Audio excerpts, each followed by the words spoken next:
All right, so we left at first aid. So we took care of the patient at at the scene, and then now the patient made it to the hospital. So the resuscitation phase starts from the time of the burn injury, and these are your goals for this phase. Airway, of course, and then the most important part of this, besides the airway, is to replace the fluids. So we have to support circulation, make sure the patient gets maintains perfusion throughout this period, and then we have to, of course, give pain management. We start wound care at this time, and also thermal regulation. And this is a very scary event for any burn patient, so you have to provide emotional support. All right.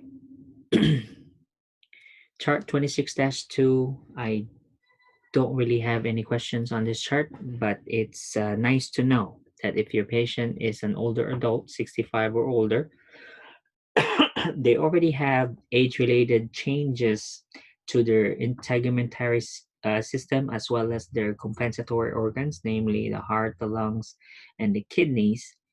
So their ability to compensate might be impaired, okay, compared to the average person.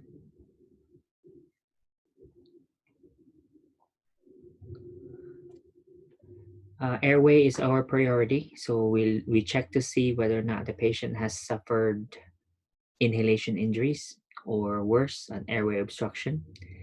Airway obstruction comes from not from or foreign objects, but the swelling of the airway.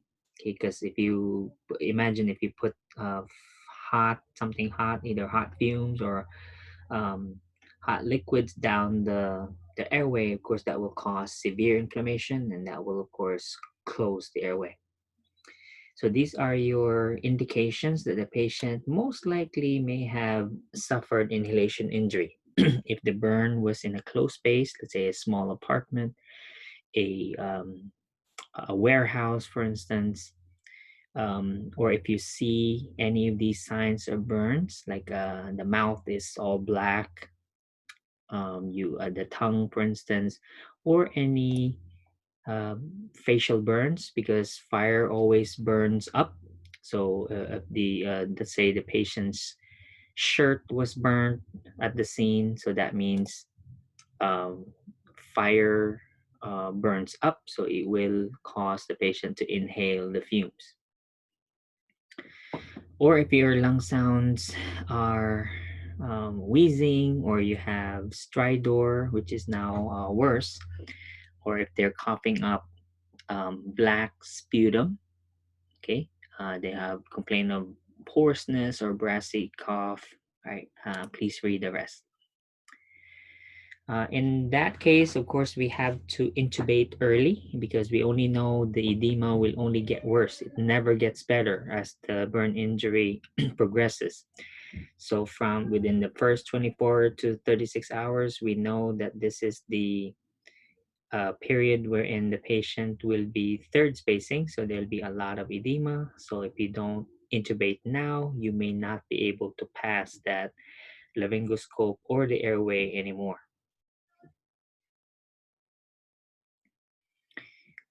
Here's a warning. Okay, so if you don't intubate early, there might be fatal consequences. Okay, so this is an example. So at first you hear lung sounds, even if they're abnormal, but at least you hear lung sounds. If they disappear now, that means no air is going in anymore. That's considerably considerably worse. Please look at the carbon monoxide poisoning. Look at the signs and why it makes it so dangerous. Carbon monoxide resembles CO2, so it's only one molecule of oxygen that that makes the difference. Plus, it still contains oxygen, so one molecule of oxygen. So there really is no cyanosis in carbon monoxide poisoning. The patient actually looks almost normal in color, plus the mucous membrane will cause a cherry red color. So no cyanosis in carbon monoxide poisoning. I am not, however, testing table 26-4, so you can skip this. You don't need to know the um, um, that much into CO. All right, so we go into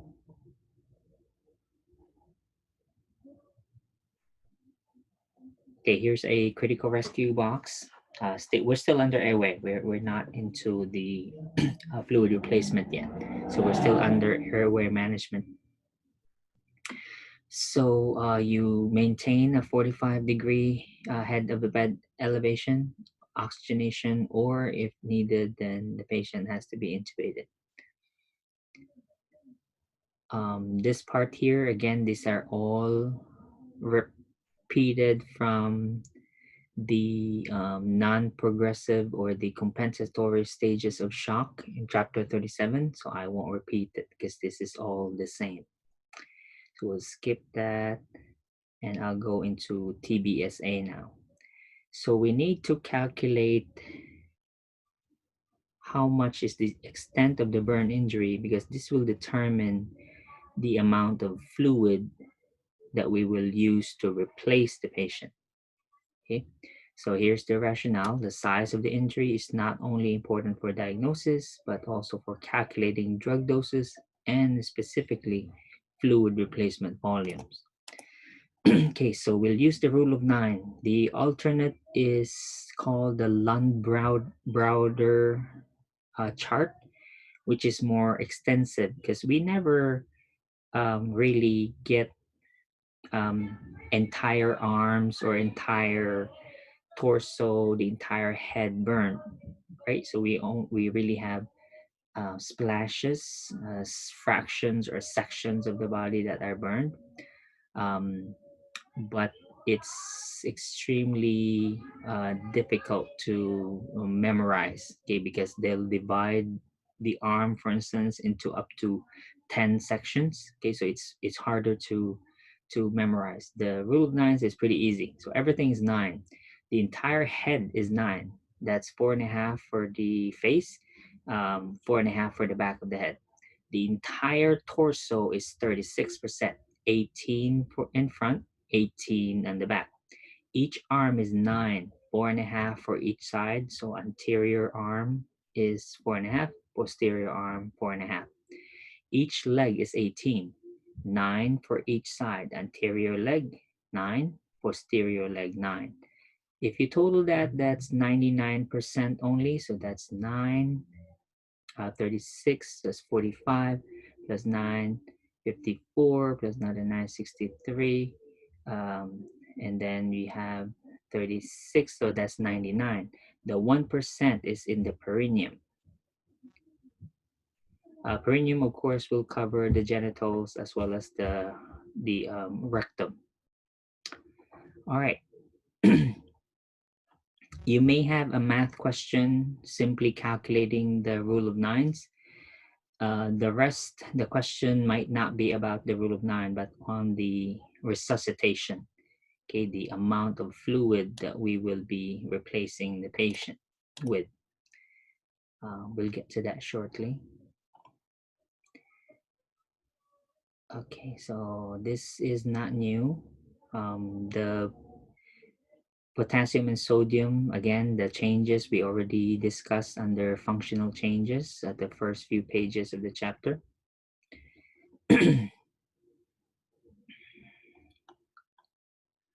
All right, so we did oxygen airway. Let's go now to fluid resuscitation.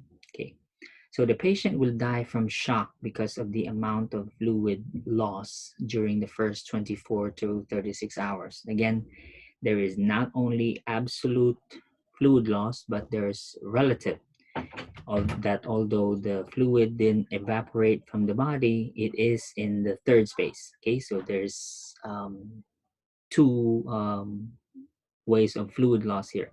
So that amounts to a lot of fluids. Remember also when we do the formula that this is during the 24 to 36 hours of the injury, right?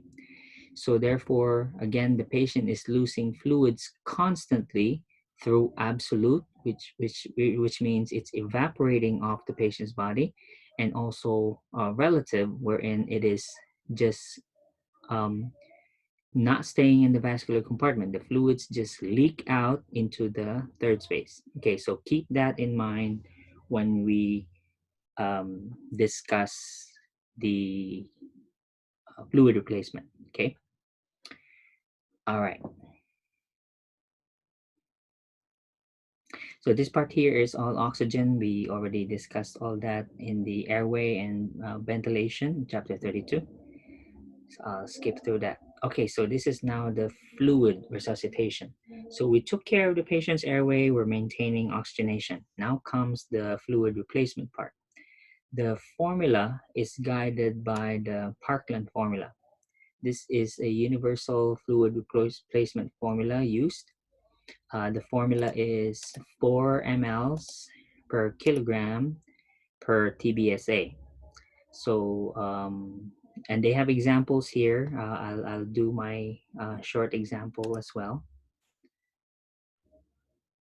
So again, the formula is 4 mLs per kilogram per TBSA.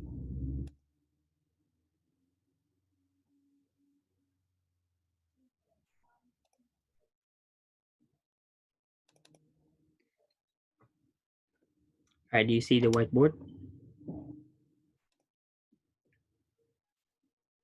Yes. Yes, Professor. Yeah. Okay. Yeah. So Parkland formula is 4 ml per kilogram per TBSA. So let's say we burn, let's go ahead and burn Mr. Bayo. Are you here? Adebayo? Yes, I'm here, but I'm not on fire. All right, so we'll burn you. We'll put you in a bathtub of boiling water. 2 inches of boiling water. Okay, so Bio is in the bathtub. Okay, like this. So this is the very nice bathtub filled with 2 inches of boiling water. So imagine he is submerged from head to toe. Okay, head to his heels. Okay, actually. So from his head to his heel, he is submerged in 2 inches of boiling water. Calculate his TBSA. I'll give you a few minutes to do that.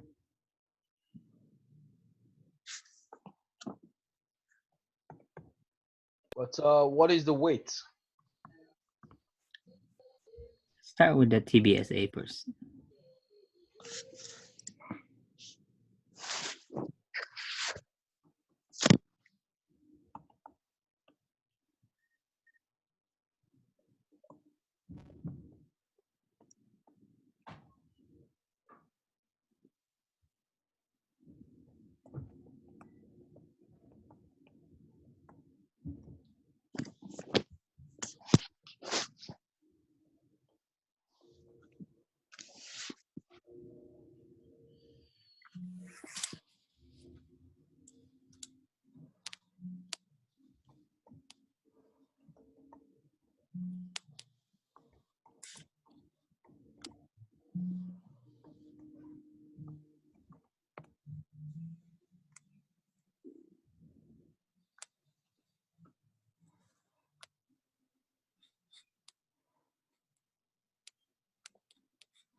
Did everybody get 50.5? Yes. Okay, so let's explain. So back of the head, because he is supine, back of the head is 4.5. The entire back is 18. Each side of his each back of his legs are 9 each, so that's 18. Each arm, one side is 4.5, so that's both arms 9, and then his scrotum and his anus is also burned, so that's 1%. So he has 50.5 TBSA.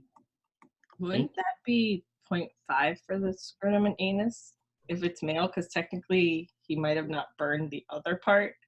Well, if you're male, that's all that matters.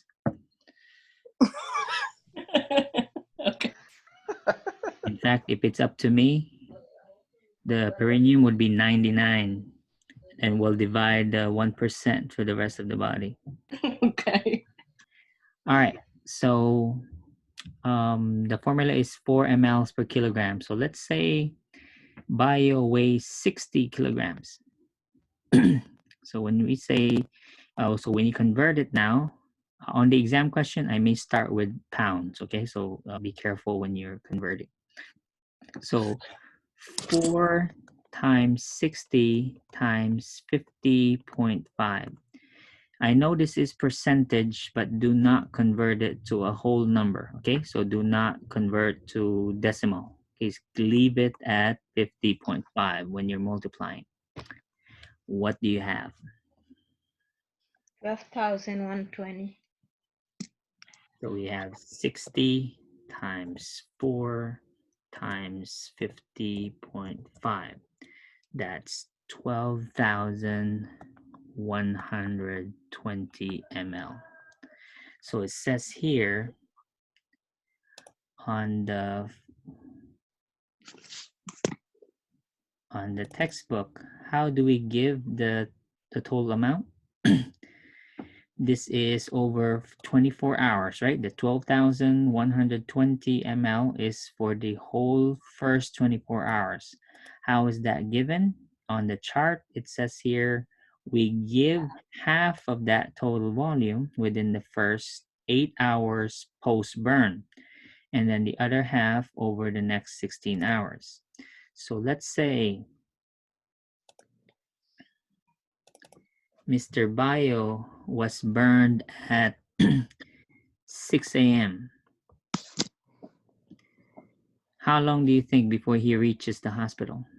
And I forgot to mention, he got burned on a ski trip, believe it or not. I don't know what he was doing. He was on a ski trip and he got burned.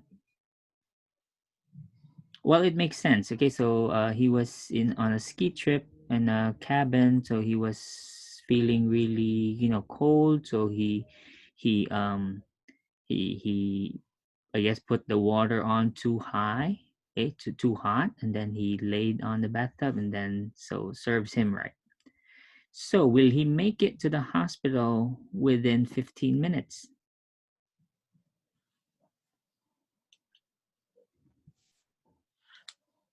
It depends on how far the hospital. Well, probably not, because we don't have hospitals anywhere near ski resorts, right? Because these places are in the mountains. So let's say it took him an hour to get to the ER. He got to the ER at 7 a.m. because we had to pick him up from the tub, put a line in, take him to the bus, and then the bus doesn't have good traction, so it was a very slow trip to the ER. So let's say he got lucky. Within an hour, he reached the hospital. So it says here we're going to give half of this 12,120, which is 6,060, right? Over how many hours? 7 hours.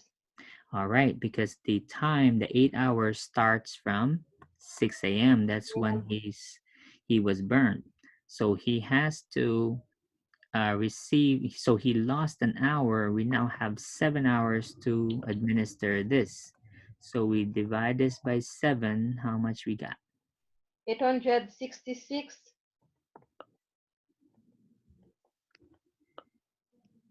That's it, 866? Yes. Okay, so this is 866 mLs per hour. Oh. So if you imagine bio, is there a way we can put in 12 liters of fluid inside him?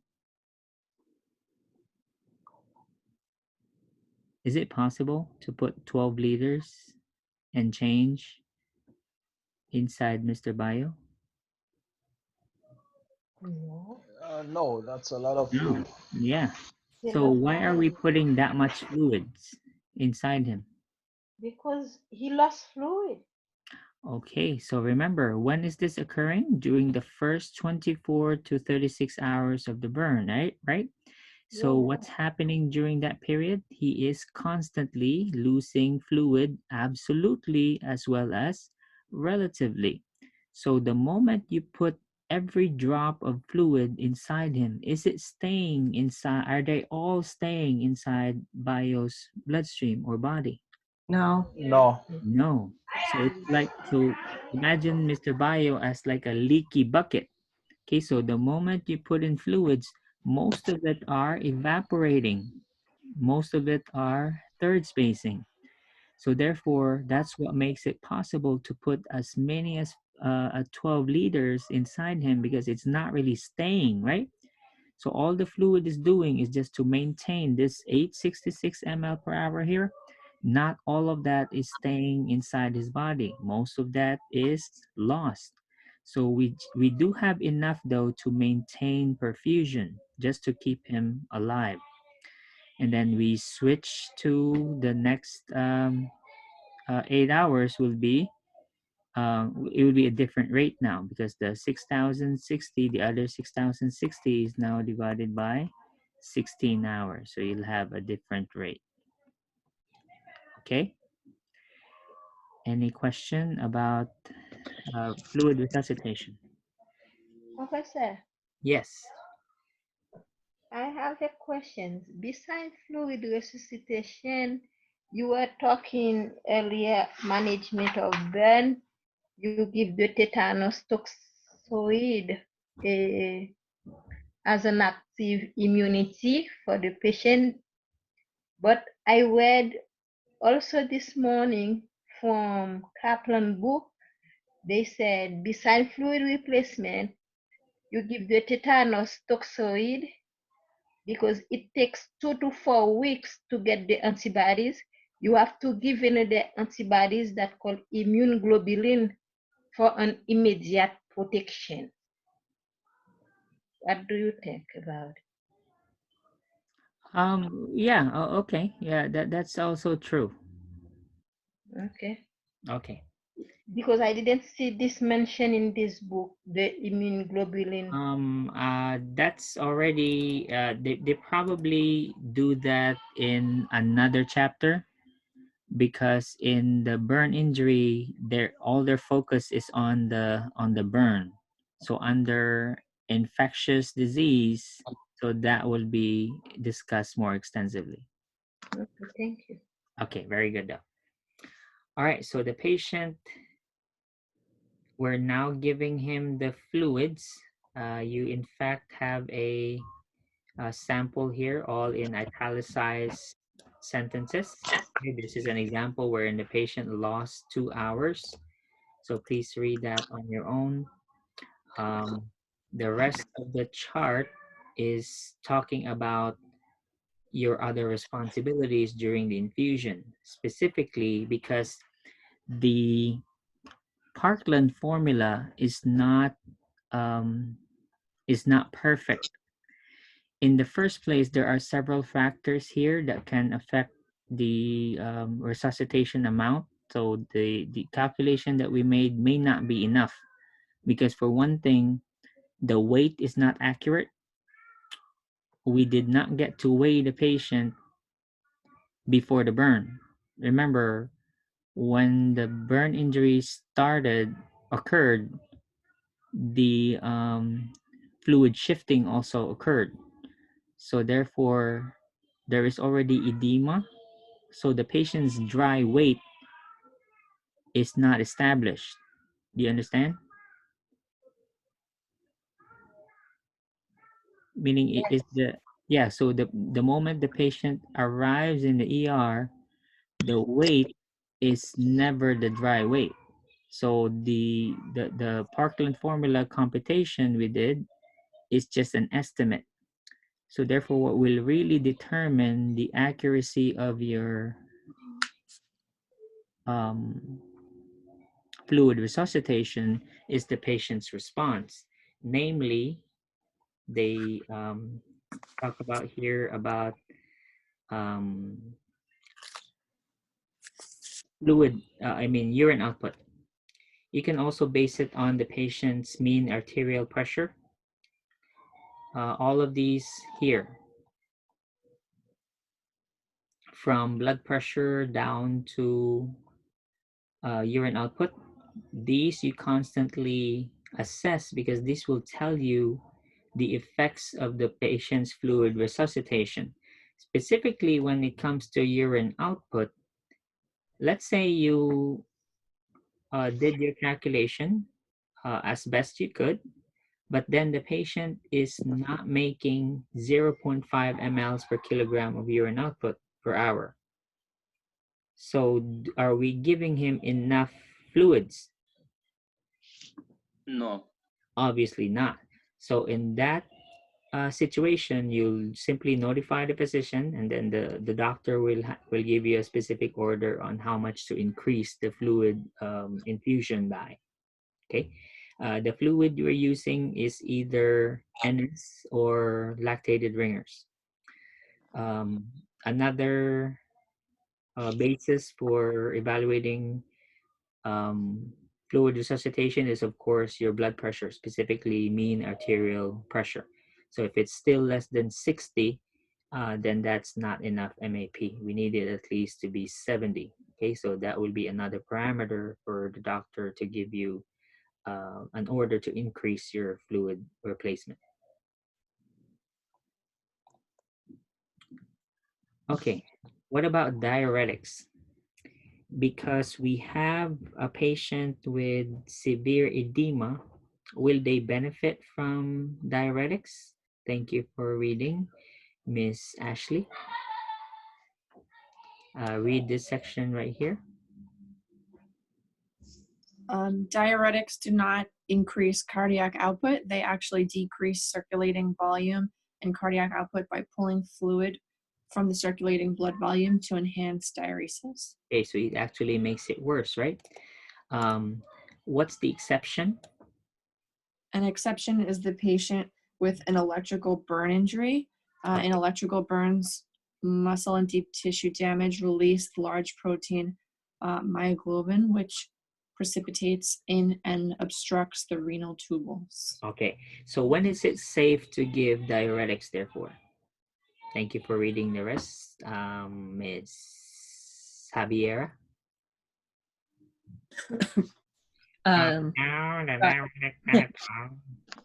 Although the diuretic mannitol, osmotrol is often used in this situation, it should always be given after adequate urine output has been established. Hourly urine output should be maintained at 0.5 milliliters per kilograms in adults. All right, is that clear enough? It's self-explanatory, right? Okay, and here's a warning for elderly patients, especially with cardiac disease. Okay, so care must be done during fluid resuscitation.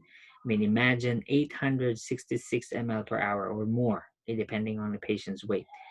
That could easily reach 1.5 to 2 liters per hour. So that can easily exacerbate heart failure in these patients. And plus, because of the fact that how long does the capillary leak syndrome last?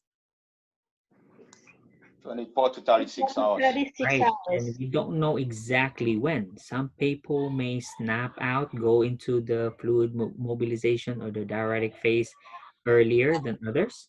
Okay, so careful, accurate intake and output monitoring must be done. Okay, especially in patients with cardiac disease, because in the effort to resuscitate them with fluids, we might end up killing them, okay, with heart failure.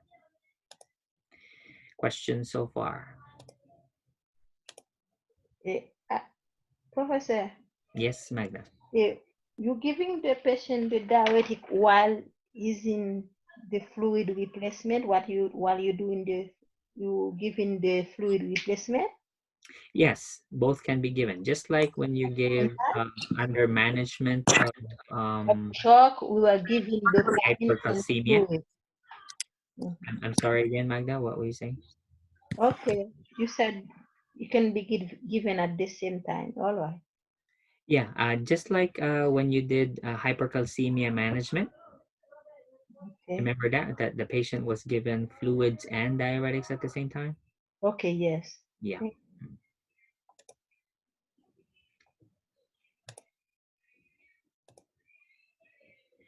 All right. Surgical management. This is of course escharotomies. So this is the other photos of the escharotomies. This one is before and after. Okay, see. This is the ones they'll make more than this. So this patient will just one of the incisions. He'll make more here, across and vertical, probably across the middle of the chest, and more around here to promote chest expansion. Pain management is accomplished using opioids, obviously. This is, plus remember that these patients with severe burns are already intubated. So we assume they are in pain. So make sure you have your opioid infusion, okay, fentanyl or morphine.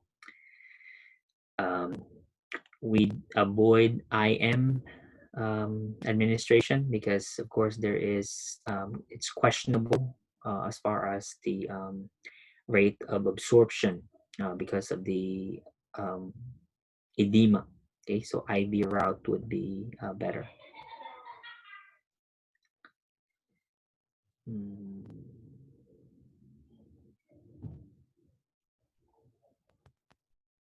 Here's another drug alert. Okay, especially during the resuscitation phase because we are giving massive amounts of fluids.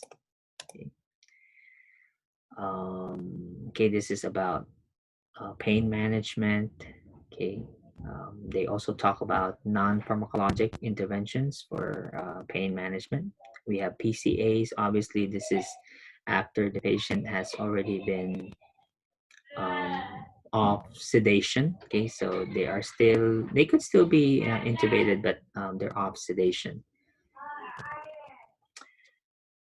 Since the mechanism involved here, the capillary leak syndrome, is exactly the same that resulted in ARDS. So on top of the burn injury, inhalation injuries, the patient may develop ARDS as well.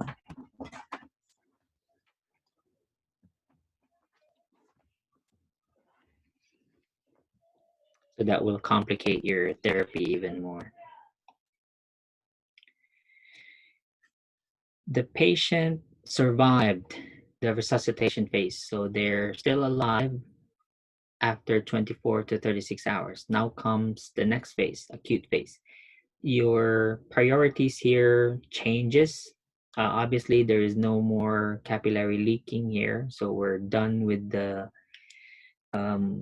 massive, aggressive fluid replacement. So we're no longer running fluids at a liter per hour. So this is just the maintenance now as far as fluids are concerned. We shift our focus here because the airway and the circulation is already good. We now do, we anticipate infection at this time. So the infection will start developing during this period, 36 to 48 hours. Of course, we still support the patient's comfort and we continue pain control. In fact, it'll be more important now because we're doing frequent dressing changes. And these are painful dressing changes.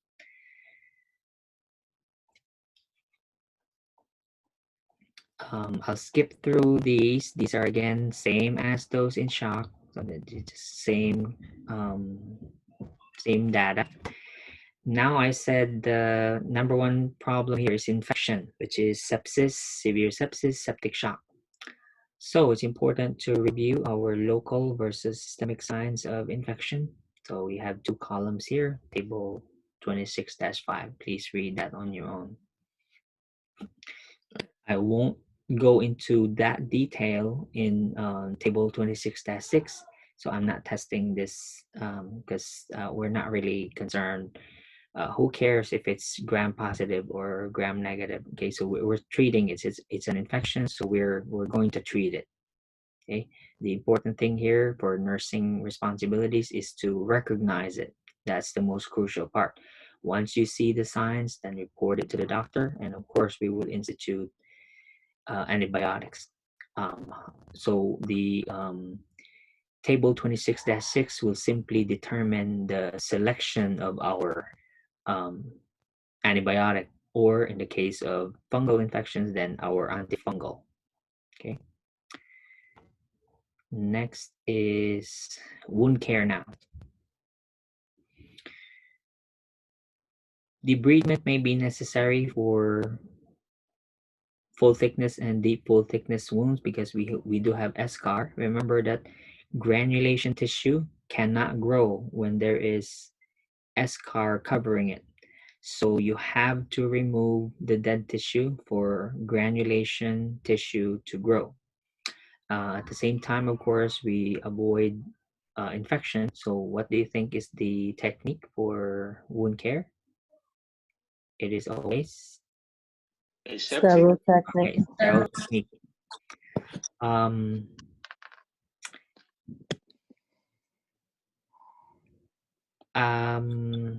Let me correct that. It's actually, I mean, we use aseptic technique. It doesn't have to be surgical asepsis. The reason is, let's say, for example, this one. The debridement isn't always surgical, meaning they don't always remove the dead tissue surgically. It can be removed gently using hydrotherapy. So they bring the patient down to the physical therapy department. They have whirlpools there. They will used to be they dip the whole patient's body in the tub, but nowadays because of the cross contamination, because we're not really sure if it's the same organisms growing for every wound. Okay, there might be only infections in one burn injury area and none on the other, right? So to avoid contamination and spread of the infection, so we only do whirlpool or hydrotherapy use on one body or one injured part at a time. So if it's the right leg, both legs, so we will do hydrotherapy separately for each leg, and then the same thing for the arm and the torso. Okay. It's right here. So immersion of the patient in the tub is no longer recommended. Okay, so we don't do the entire body anymore. So just body parts. Okay, one body part at a time or separately. Another way to remove dead tissue gently is through collagenase. This is Santyl. These things are expensive. Please do not waste them. A little bit goes a long way. We may take it for granted that the pharmacy readily sends you up a tube, but these things cost money. Okay, so plus we tend to waste it, thinking that if we put more, it'll work more. Not really. We're just wasting it. So use Q-tips to apply it, and this is a debriding enzyme. Okay, so it should only be put on dead tissue. So if you put it on healthy tissue, it will debride the healthy granulation tissue. Okay, so to carefully apply it. That's why if you put too much, then it will spill over the granulation areas, which is not good. Dressings. So we only routinely use topical antibiotics. Systemic antibiotics, PO or IV, is only used when there is evidence of an infection. If there's no such evidence, then we just use topical, which is prophylactically applied. So our dressing is, I'll show you the table with the dressings shortly. We use Silvadene. Same thing we use over the counter. You can get burn ointments, right, at the pharmacy.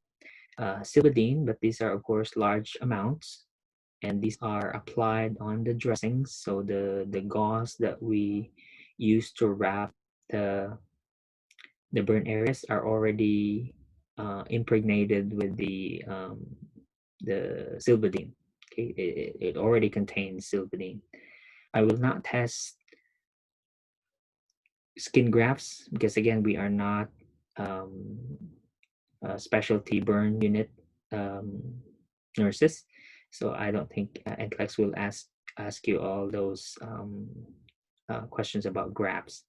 Another thing is whether or not the infection is from the graft or on the skin. An infection is an infection. So what applies is still table 26-5. Okay, so whether it's just a burn area that is having an infection, or if the graft is also infected, the same signs and symptoms will appear.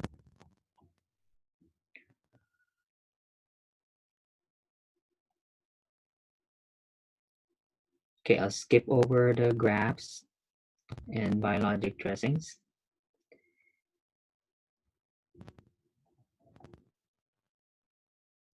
Okay, let's continue here. So to avoid either auto or cross-contamination, auto, as described here, this is the patient's own flora causing the infection, or cross-contamination from one wound to the other, or from the environment, for instance, to the equipment you're using is contaminated and then you cause the infection. So I already mentioned that we're using topical antimicrobial. This is again Silvadene. Silvadene contains sulfa, that's sulfadiazine, and then there's silver. Silver has not antibacterial, but bacteriostatic. Okay, it prevents bacterial growth. Silver per se does not kill. It's not an antibiotic, but it has bacteriostatic properties. So when combined with an antibiotic which kills it, it's a perfect combination. So I'm only testing Silvadene and collagenase. Okay, I'm not testing the other dressings here. These are common, not only used for burns, but Axel and Epilex. These are used all the time in deep wounds. Okay, like pressure ulcers, for instance, you'll see those. But one thing they have in common is most of them contain silver. So only these two drugs, and these are the testable nursing implications. Questions so far? I've mostly seen Silverdene being used on pressure ulcers. Probably silver, but not Silvadene. Unless the wound care nurses Silverdene and are. Centil, both of them. I'm sorry, Joanna. Silverdene and Centil, both of them being used on pressure ulcers. Also on pressure ulcers. Yeah. Okay, maybe that's something new from WOCNs. But this is for burn therapy, and these are what we use. Which makes sense because you have collagenase. You also have dead tissue in pressure ulcers. So yeah, I would see that being used.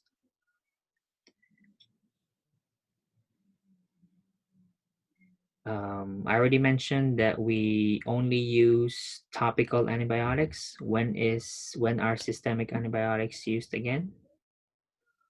When there's an infection.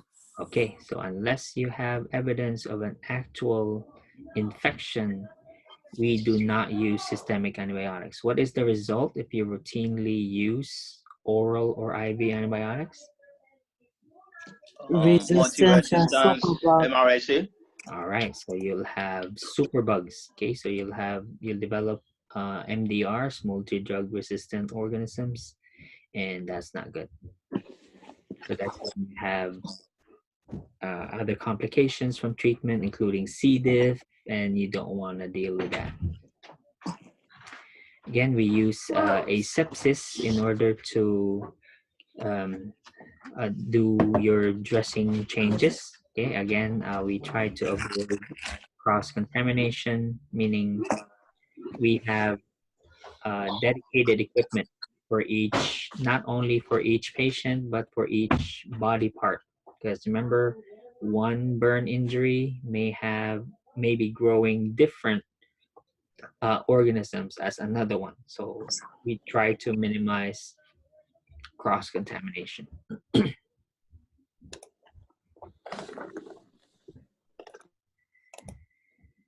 Almost done.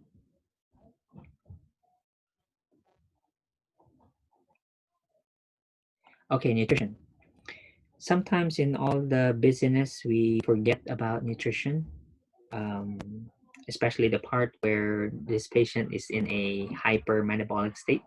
I mentioned earlier that these patients can exceed calorie requirements of 5,000 kilocalories a day. So that's like training for a professional boxing match.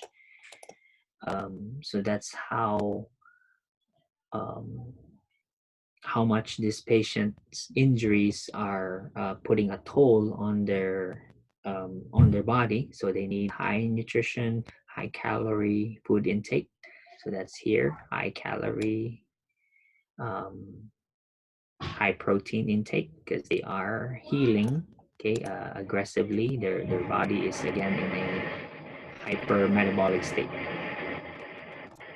I'm not testing 26-6, but just in case you get it on the NCLEX. The principle for contractures, this is skin contractures. This is not joint contractures, okay? Although I'm not saying joint contractures can't result. They can. However, we our concern is really on skin contractures. Let me show you a picture of a skin contracture.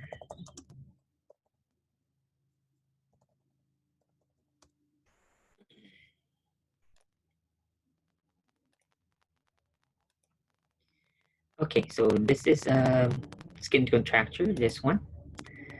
This patient has obvious burns, so look at how the skin healed.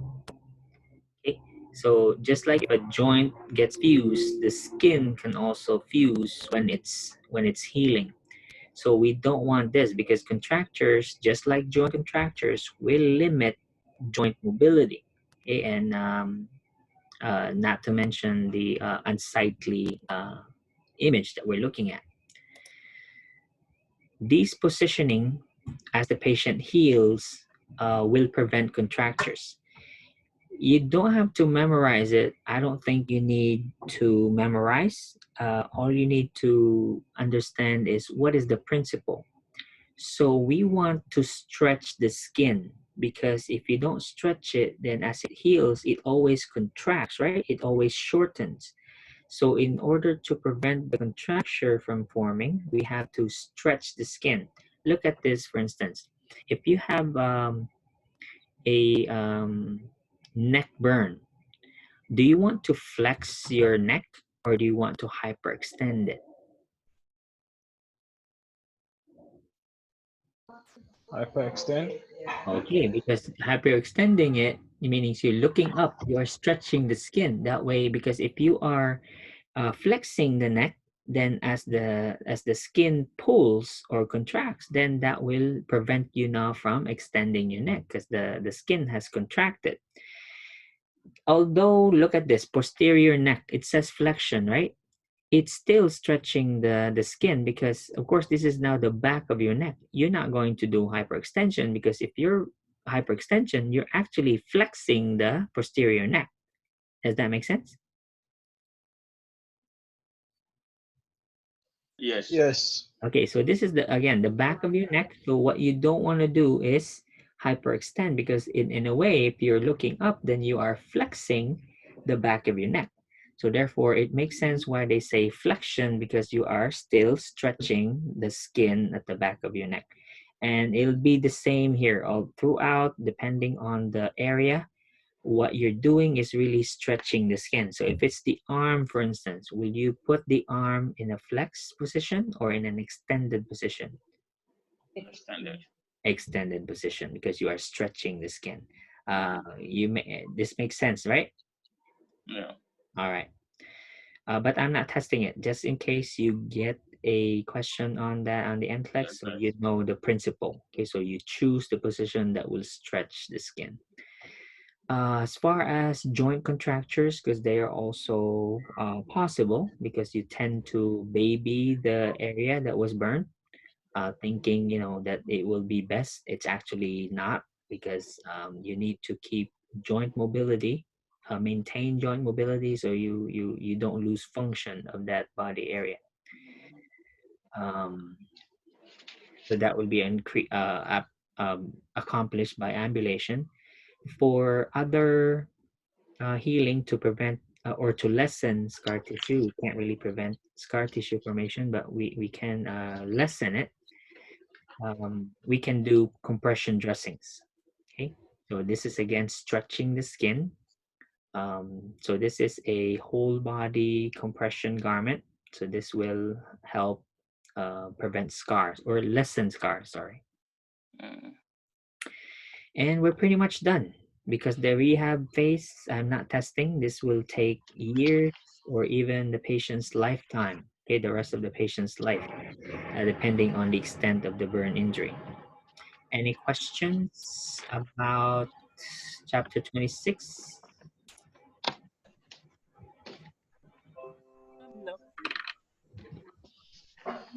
No questions.